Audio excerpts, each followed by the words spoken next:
감사로 풍성한 이 추수의 계절을 맞아 우리의 마음이 즐거움으로 가득할 수 있기를 간절히 소망합니다. 우리가 해야 할 말이라는 제목으로 말씀 함께 나누겠습니다. 제가 좋아하는 TV 프로그램이 있는데요. 우리말 겨루기라는 프로그램이에요. 어떤 낱말을 맞춰야 되는데 그 낱말이 가진 뜻을 설명해 주고 이 뜻을 가진 낱말은 무엇일까요? 이렇게 맞추는 건데요. 보통 2글자, 3글자, 4글자 낱말을 맞춥니다. 근데 프로그램이 친절하게도 한 글자를 보통 알려주기도 합니다. 제가 그 프로그램을 가져와서 이 시간 여러분께 문제를 좀 내보려고 합니다. 여러분이 맞추시면 되는데요. 스피드 퀴즈가 아니니까 빨리 맞추지 않으셔도 되고 저요 이렇게 손 안 드셔도 됩니다. 편하게 어떤 걸까? 저도 친절하니까 첫 글자를 알려드리겠습니다. 비교적 쉽게 알려드릴 텐데요. 이것은 무엇일까요? 가을에 먹을 수 있는 과일입니다. 그리고 크게는 달거나 떫은 것으로 구별할 수 있습니다. 벌써 아셨어요? 좀 참아주시고요. 단 것은 그 과일이 가진 당류 때문이고 떫은 것은 탄닌이라는 성분 때문이에요. 비교적 따뜻한 곳에서 재배하기가 좋고 해충을 덜 탑니다. 그리고 이 말랑말랑하고 맛있는 것을 연시라고 부르고 홍시라고도 하고 껍질을 깎아서 말린 것을 곶감이라고 해요. 어떤 사람은 문제를 파악하는 능력이 탁월해 할 때 저 사람은 이것이 참 좋아 이렇게 말하기도 합니다. 정답은 무엇일까요? 감. 감입니다. 모두 잘 맞춰주셨어요.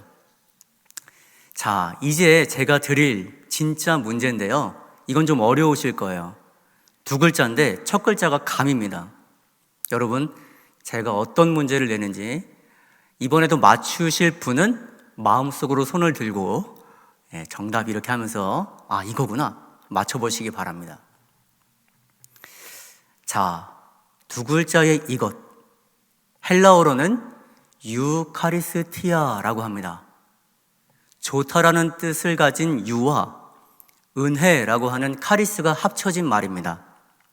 그러니까 이것을 신앙적으로 풀이를 하면 하나님께 받은 은혜가 좋아서 생기는 마음이라는 뜻을 갖고 있어요. 하나님께 받은 은혜가 좋아서 생기는 마음. 여러분 한번 저와 따라해 볼까요? 하나님께 받은 은혜가 좋아서 생기는 마음. 참 좋은 뜻인데요.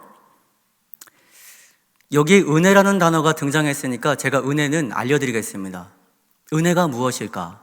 은혜는 베풀지 않아도 되는데 베푸는 것을 말해요.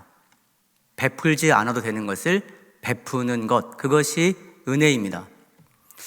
오늘 성경 말씀 2절에 보면 그 내용이 나와 있습니다. 거기에 보면 이렇게 되어 있죠. 그는 우리를 위하여 자신을 버리사 향기로운 제물과 희생 제물로 하나님께 드리셨느니라. 아멘. 이것이 은혜입니다. 도무지 받을 자격이 없는 나 같은 사람에게, 나 같은 죄인에게 예수님께서 제물이 되어주셨다. 희생 제물이 되어주셨다. 하나님께서 이 땅에 예수 그리스도를 보내주셨습니다. 그리고 우리의 모든 죄와 허물, 그 질고를 다 가져가시고 십자가에 달려 대신 죽으신 것, 우리는 이것을 하나님의 은혜, 십자가 사건이라고 부르는 것이죠.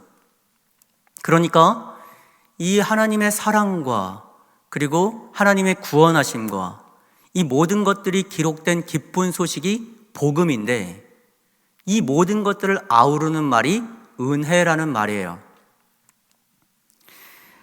초기 교회에서는 제가 내려고 하는 이 문제를 문제에 유카리스티아라고 했죠.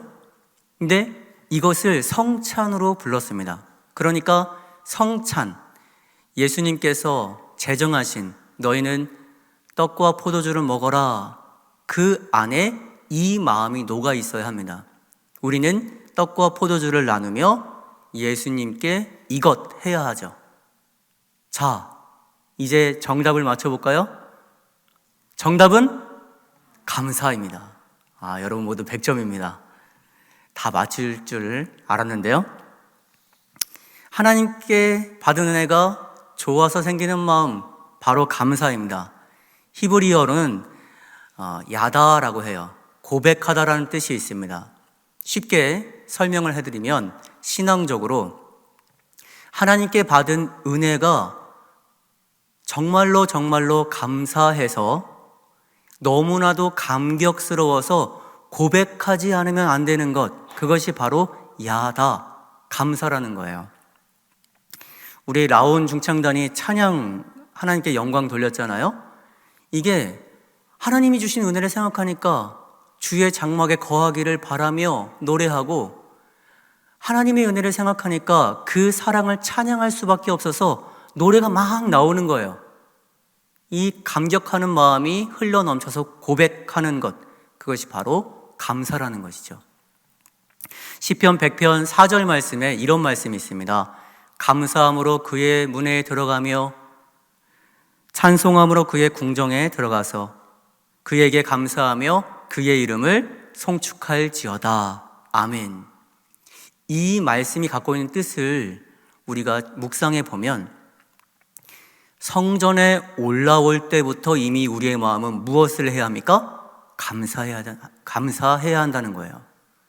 감사로 막 충만해져서 오늘이 주일이구나, 주의 성전에 가는 날이구나, 성문에 들어가면서 이미 우리의 마음은 감사로 훈련됩니다.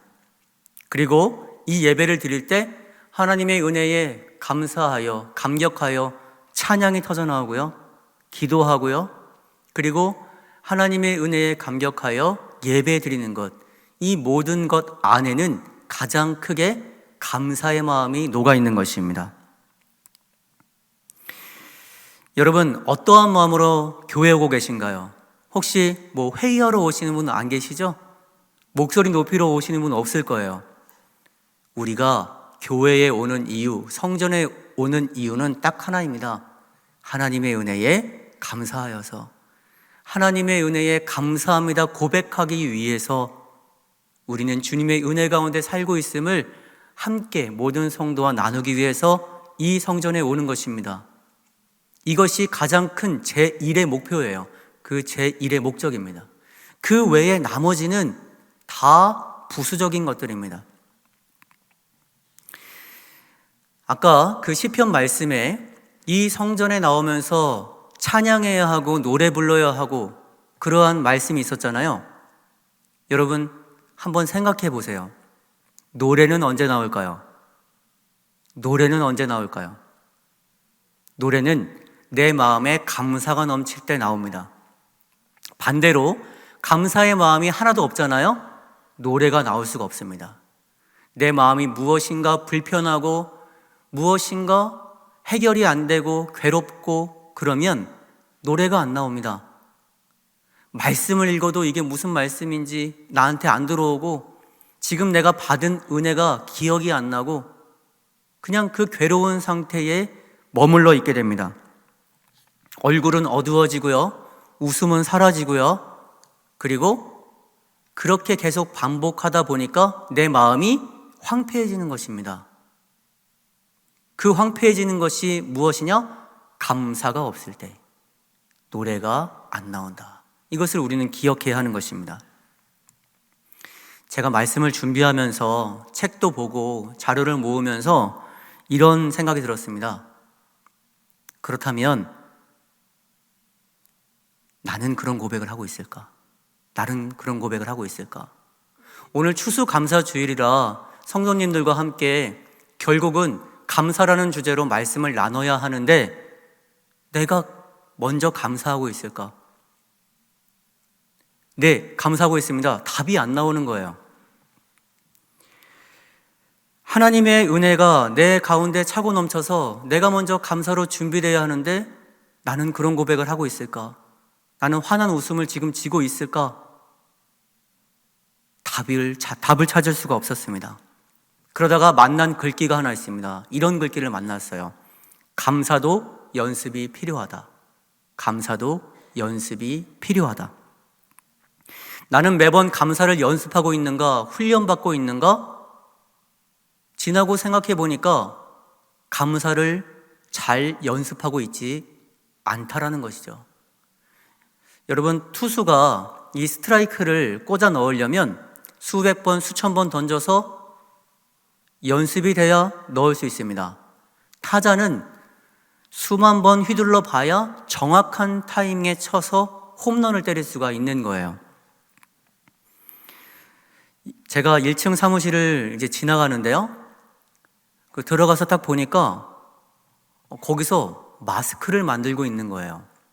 그래서 제가 물어봤습니다. 이게 어떤 마스크예요? 네, 인도로 보낼 마스크입니다. 이렇게 말씀해 주셨어요. 근데 마스크가 얼마나 예쁜지, 저 마스크를 받으실 선교사님은 얼마나 기쁠까? 그리고 저 마스크를 쓰고 안정감을 느낄 그 모든 분들은 얼마나 좋을까? 이런 생각이 들었습니다. 근데 그 마스크를 만드는 손길이 아주 연습이 잘 돼 있고, 그리고 많이 해본 솜씨라서 아주 예쁜 마스크가 나오는 거예요. 정말로 그동안 많이 노력하고 연습해서 이제 능숙하게 만드시는구나, 이런 생각이 들었습니다. 여러분, 이런 표 한번 들어보신 적 있으시죠? 연습만이 살 길이다. 연습만이 살 길이다. 여러분, 이것을 감사로 한번 우리가 가져와서 이야기를 해보면, 감사도 연습이 필요하다. 우리가 감사하려면 매번 훈련된 감사의 표현과 고백이 나와야 한다. 이렇게 말할 수 있겠습니다. 감사를 익혀야 하고요. 감사의 말을 해야 합니다. 이 예배가 이미 우리는 감사의 훈련 장소예요. 주님 찬양할 때 내 마음에 감사의 내용을 끄집어내서 주님께 찬양하고, 말씀 가운데 주님의 은혜를 체험하고, 하나님 지난 모든 날들을 통하여 나와 함께 하심에 감사합니다. 이것을 우리는 예배 가운데 고백하고 훈련하고 연습하는 것이죠. 시편 말씀에서도 보았듯이 우리는 이미 그 감사의 자리에 나아가고 있는 것입니다. 그렇다면 이것을 어떻게 실생활에 적용해 볼 수 있을까? 어떻게 하면 좋을까요? 가까운 사람에게 감사합니다, 이렇게 말해보는 거예요. 오늘 나온 중창단이 찬양으로 하나님께 영광 돌리니 참 감사합니다. 내가 저 고백을 해야 하는데 찬양으로 그 고백을 해주시니 내 마음 다시 주의 장막에 거하기를, 주의 사랑을 노래하기를 다짐합니다. 장로님, 우리 모두의 마음을 모아서 하나님께 기도의 제목을 올려드리니 감사합니다. 권사님, 오늘 말씀을 통해서 선포해 주셔서 그 말씀대로 살게끔 다짐하게 하시니 감사합니다. 오늘 옆자리에 앉으셔서 감사합니다. 나가면서 우리 성도님들 바라보면서 지금 이 예배 드림에 감사합니다, 이렇게 가까운 사람에게 고백을 하고, 우리 가족에게 고백을 하고, 이후에는 만나게 된 사람에게 고백을 해보는 거예요. 오늘 감사합니다. 오늘 이렇게 얼굴 보니까 참 감사해요. 이렇게 연습을 계속 해보는 겁니다. 그리고 어떤 방법이 있을까요? 종이에 적어보는 거예요. 감사의 내용을 하나씩 찾아보는 겁니다. 내가 이것을 감사할 수 있었지. 주님, 이것을 주시니 감사합니다. 주님, 나에게 이것을 주시니 감사합니다. 내 기도 제목 들어주시니 감사합니다. 하나씩 적어보니까 어떻게 됩니까? 감사의 분량이 넘쳐나는 것을 알게 됩니다. 우리가 이것을 놓치지 말아야 하는데요, 우리가 간절히 기도할 때는 어떠한 마음으로 기도하는가? 그것이 정말로 이루어지기를 바라면서 기도를 해요. 그런데 그 기도가 이루어지면 어떻게 될까요? 그 자리를 떠납니다. 간절했던 자리를 떠나요. 그러면 감사했던 자리도 떠나게 됩니다. 하지만 우리는 잊지 말아야 할 것이 있어요.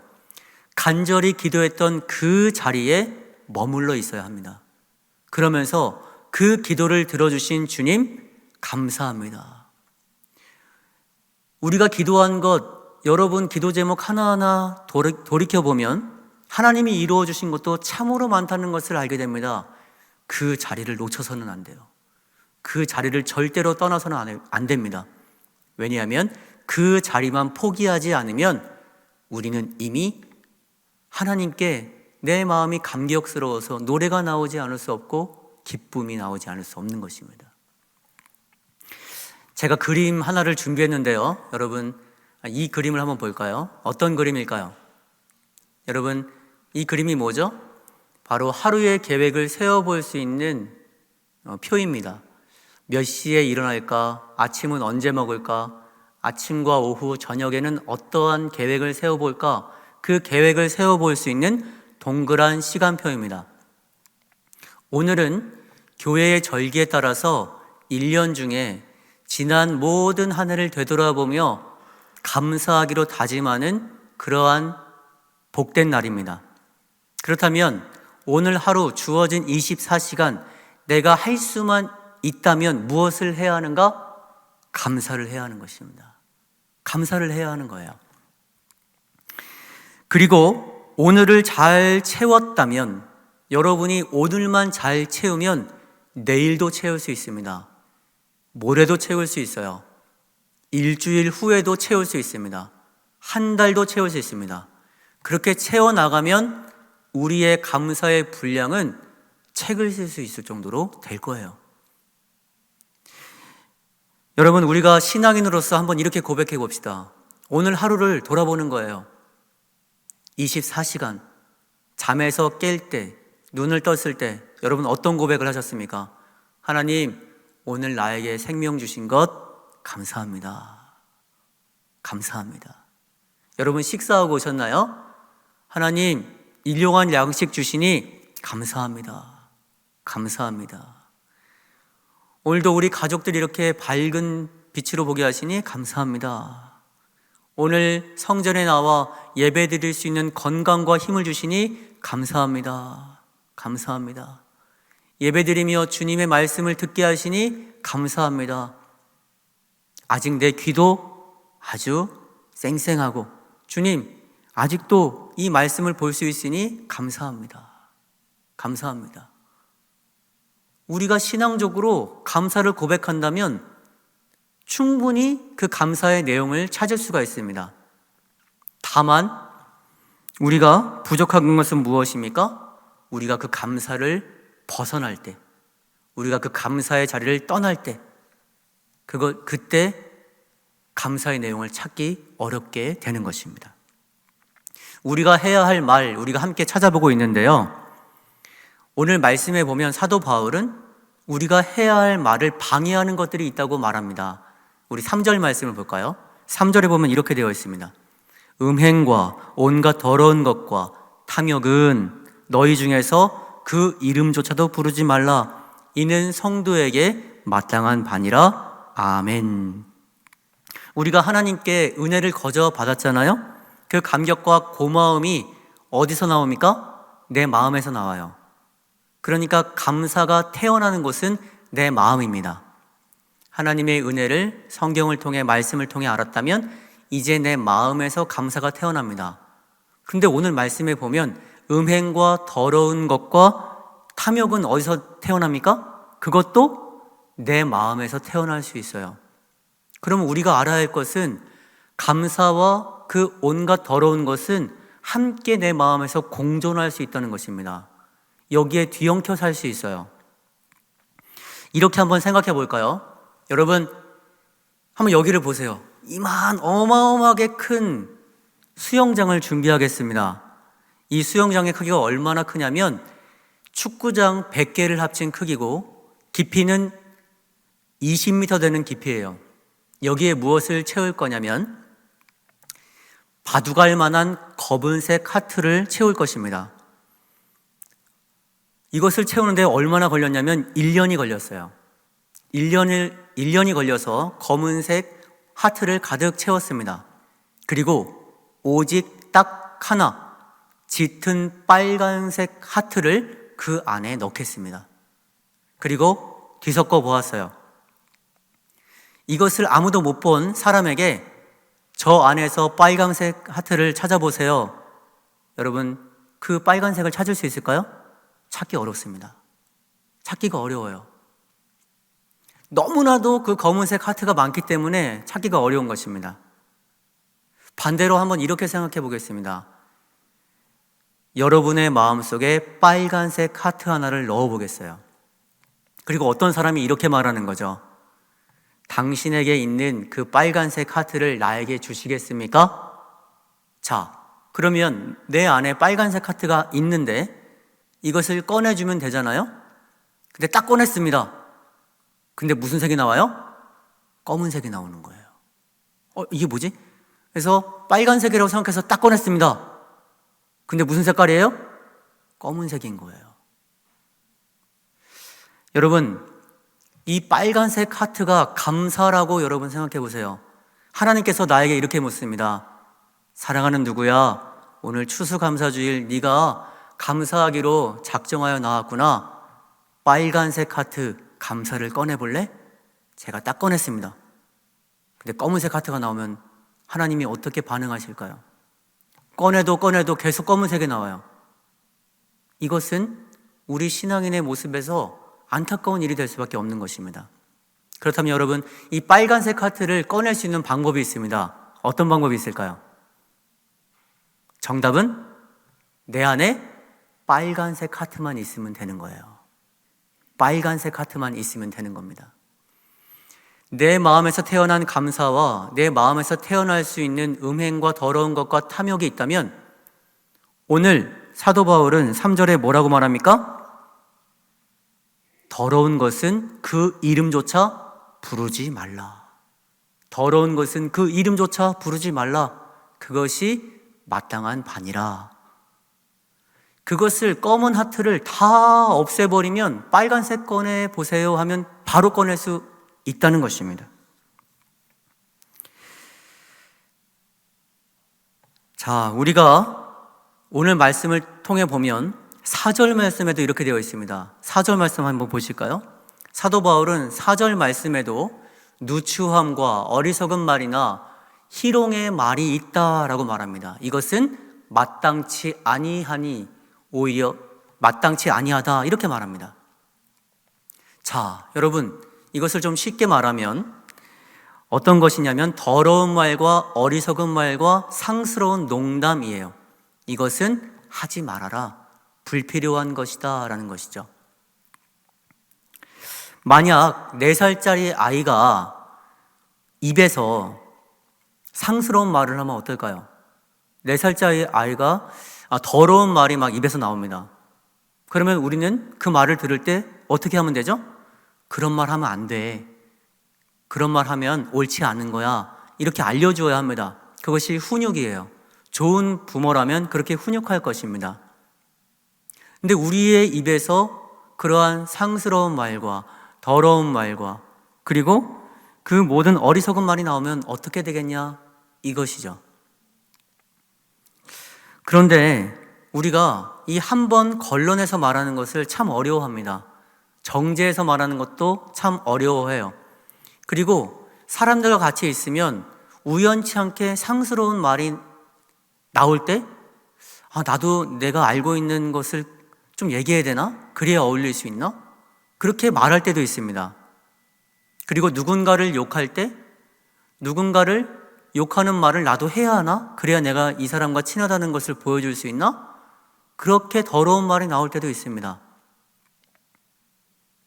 하지만 마땅치 않고 불필요한 말은 버려버려라 그렇게 이야기하고 있는 것이죠. 그리고 그 안에 무엇을 채워야 하는가? 4절 끝부분에 이렇게 되어 있습니다. 이렇게 되어 있죠. 오히려 감사하는 말을 하라. 오히려 감사하는 말을 하라. 감사하는 말은 그렇습니다. 감사하는 말을 누군가에게 하면 따뜻해집니다. 편안해집니다. 만약에 누군가가 나에게 집사님 감사합니다. 권사님 감사합니다. 이 말을 들은 분의 표정이 어떻게 변하는지 아십니까? 쑥스러워하면서 웃음이 나요. 제가 뭘요? 제가 뭘요? 저 아무것도 한 거 없는데요. 장로님 감사합니다. 장로님도 웃음이 날 수밖에 없습니다. 감사의 말이 그러한 힘이 있는 거예요. 말은 곧 그 사람의 인격이고 그리고 얼굴이고 그 사람이며 신앙적으로는 성도다움이라고 말할 수 있겠습니다. 말에 그 모든 것이 들어있어요. 그러면 여러분의 입술을 통해서 나오는 말이, 여러분의 마음속 말이 어떤 말이 되어야 하는가? 버려야 할 것은 분명합니다. 아무리 잘나고 아무리 멋스러워도 말에 실수가 많은 사람은 점수가 깎입니다. 그런데 아무리 부족해 보이고 아무리 못나 보여도 말을 정제해서 아끼는 사람, 말에 실수가 별로 없는 사람은 점수가 올라갑니다. 나아가서 만약에 우리의 입술에서 예수님의 마음을 닮은 말이 나오면 어떨까요? 그래도 저 권사님과 이야기하면 내 마음도 따뜻해져. 어려운 부분 이야기 나눌 때도 세상적인 얘기가 아닌 말씀을 통한 그 이야기를 들으면 마음이 참 평안해져. 저분은 참 주님을 닮은 분 같아. 그렇게 인정을 하게 되는 것입니다. 그래서 오늘 1절 말씀에 사도 바울은 이렇게 말하죠. 그러므로 사랑을 받는 자녀같이 너희는 하나님을 본받는 자가 되고, 주님을 본받으라는 것입니다. 예수님의 어떤 모습을 본받을 수 있을까요? 예수님은 감사를 즐겨 하셨습니다. 어떤 것을 먹을 때에도, 그리고 떡과 포도주를 나눠줄 때에도 감사의 기도를 드리신 다음 나눠주시며, 떡 5개와 물고기 2마리를 나누실 때에도 감사 기도를 드리신 후에 나눠주셨습니다. 사역을 하신 후에도 그 주님께서, 하나님께서 이끄신 은혜와 사랑을 감사하며 나아갔던 분이 바로 우리 주님이십니다. 그렇다면 우리는 주님을 따라야 하는 사람인데 우리가 무엇을 해야 하는가? 너무나도 자명한 일이에요. 너무나도 분명한 일입니다. 그것을 우리가 해내고 있는가? 그것을 결심하는 자리가 오늘 이 자리인 것입니다. 그럼에도 불구하고 내 입에서 예상치 못한 말들이 나올 때가 많습니다. 쉽게 내뱉는 말들이 나올 때가 많아요. 왜냐? 쉽게 이야기하는 것들은 내 마음이 편하기 때문이에요. 오히려 시원하게 생각하기 때문입니다. 대표적인 것이 욕이 그래요. 그리고 대표적인 것이 남을 깎아내리는 말이 그렇습니다. 그 사람의 그 진정한 모습이 무엇인지 알기도 전에 깎아내립니다. 그 사람은 이게 안 돼. 그 사람은 이게 부족해. 욕하기가 쉽습니다. 하지만 한번 걸러내보고 정제해보면 그 사람의 충분한 좋은 점과 그리고 함께 나눌 것이 많은데 우리가 그것을 걸러내지 못하고 있는 것이죠. 사도 바울이 말하는 것이 쉬운 것 같으면서 참 어렵습니다. 하지만 우리는 세상의 방법을 따라가서는 안 돼요. 세상 살이 하려면 쉬운 말 해야 돼. 남들이 욕할 때 같이 욕해야 돼. 남들이 불필요한 말 해도 동조해야 돼.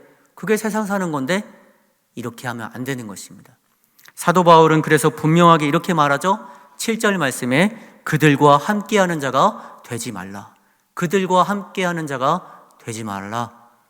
그 모든 불필요한 것들을 나누는 사람과 함께하지 말아라 이야기합니다.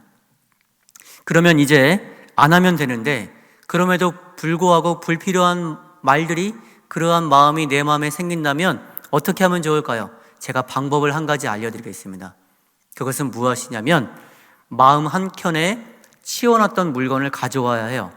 그 물건이 무엇이냐면 마음 쓰레기통을 갖고 오는 거예요. 마음 쓰레기통. 여러분, 우리가 집에서 생활할 때 쓰레기통 없는 분 계실까요? 분리수거 안 하시는 분 계십니까? 쓰레기통이 있어야 집도 깨끗해집니다. 우리가 쓰레기가 그냥 방 안에 너저분하게 계속 쌓인다고 생각해 보세요. 방은 먼지가 계속 쌓이고 더러워질 것입니다. 내 마음도 마찬가지입니다. 불필요한 것들이 내 마음에 생겨날 때 쓰레기통이 있다면 편합니다. 왜냐? 이것은 주님이 원하시는 마음이 아닌데 불필요한 것인데 쓰레기통을 열면 돼요. 대신 좋은 쓰레기통을 준비하시기 바랍니다. 이 안 열리면 안 되니까. 딱 열었을 때 바로 열어서 이것은 불필요한 말 바로 집어넣으면 됩니다. 그러면 내 마음의 방이 깨끗해지는 거예요. 사도 바울은 그것을 말합니다. 버려라, 버려라, 버려라. 에베소서를 읽어보면 버리라는 말이 굉장히 많이 나옵니다. 어떠한 말씀들이 있냐면 너희는 옛사람을 벗어버리고, 그리고 이런 말씀도 있습니다. 그런즉 거짓을 버리고 참된 것을 말하라. 너희는 모든 악독과 노함과 분냄과 떠드는 것과 비방하는 것을 모든 악의와 함께 버리고. 에베소서를 읽어보면 사도 바울은 아주 분명합니다. 버려라. 버리면 된다. 그것을 왜 붙들고 있는가? 쓰레기통을 열어라. 버리면 된다. 왜 버리라고 할까요? 버려야 살기 때문입니다. 버려야 신앙인이 되기 때문이에요. 버려야 빛의 자녀가 되기 때문입니다. 그래서 8절 말씀에 사도 바울은 이렇게 당당하게 말하는 것입니다. 우리 함께 고백해 볼까요? 8절 말씀. 너희가 전에는 어둠이더니 이제는 주 안에서 빛이라. 빛의 자녀들처럼 행하라. 아멘. 이 쓰레기통에 어두운 것들을 버리다 보니까 우리는 어떤 사람이 되는 거예요? 빛의 자녀가 되는 것입니다. 빛의 자녀가 되는 것입니다. 창고 안에 아주 그동안 잡동사니를 다 모아놔서 꽉 찬 그러한 창고가 있다고 생각해 봅시다. 어느 순간에는 그 창고를 정리할 엄두가 안 나요. 근데 한번 작정해 보는 거예요. 이 방이 어떤 용도였고 어떻게 생겼었지? 꽉 찬 물건을 하나씩 하나씩 버리기 시작합니다. 먼지도 많았고 힘들었지만 다 비워내 보니까 세상에 저 끝에 창문이 달려 있는 거예요. 그리고 깨끗하게 먼지를 다 털어내고 걸레질하고 보니까 태양이 뜰 때 그 창문에 빛이 내립니다. 아, 이 방이 이렇게 깨끗한 방이었어? 이 방에도 이렇게 환한 빛이 내리는 그런 방이었어? 내 마음의 방도 마찬가지입니다. 내 마음에 창고에 가득 찬 물건들을 엄두가 안 나지만 쓰레기통에 버리기 시작하면 내 마음의 방은 언젠가 다 비워지게 됩니다. 그리고 발견하게 되죠. 내 마음에 이렇게 환한 빛이 내리는 창문이 이렇게 많았어? 내 마음이 이렇게 깨끗했어? 그때 비로소 알게 되는 것입니다. 그 시작은 무엇을 해야 될지 아주 분명합니다. 사도 바울도 분명히 말하고 있습니다. 그 모든 불필요한 것들, 더러운 것들은 버리고 너가 해야 할 것이 있다. 우리가 해야 할 말이 있다. 여러분, 그 말을 이제 오늘부터 해야 합니다. 그것을 할 때 우리의 마음은 여러분이 상상할 수 없을 정도로 환한 빛 가운데 거할 것이고 주님이 마침내 여러분에게 이렇게 말씀하실 것입니다. 사랑하는 누구야? 너는 빛의 자녀다. 이제 그 말을 시작할 수 있는 우리 모두가 될 수 있기를 간절히 소망합니다. 기도드리겠습니다. 고마우신 주님, 오늘도 주님께서 우리에게 말씀해 주시니 감사합니다. 내 안에 그동안 불필요한 것들이 얼마나 많았는지를 깨닫습니다. 내 마음에 감사로 채워야 하는데 주님, 감사로 채울 수 있게 힘과 능력 더하여 주시고 불필요한 것들을 다 치웠더니 이렇게 깨끗한 방이구나 감사로 고백할 수 있는 우리 모두가 되게 하여 주옵소서.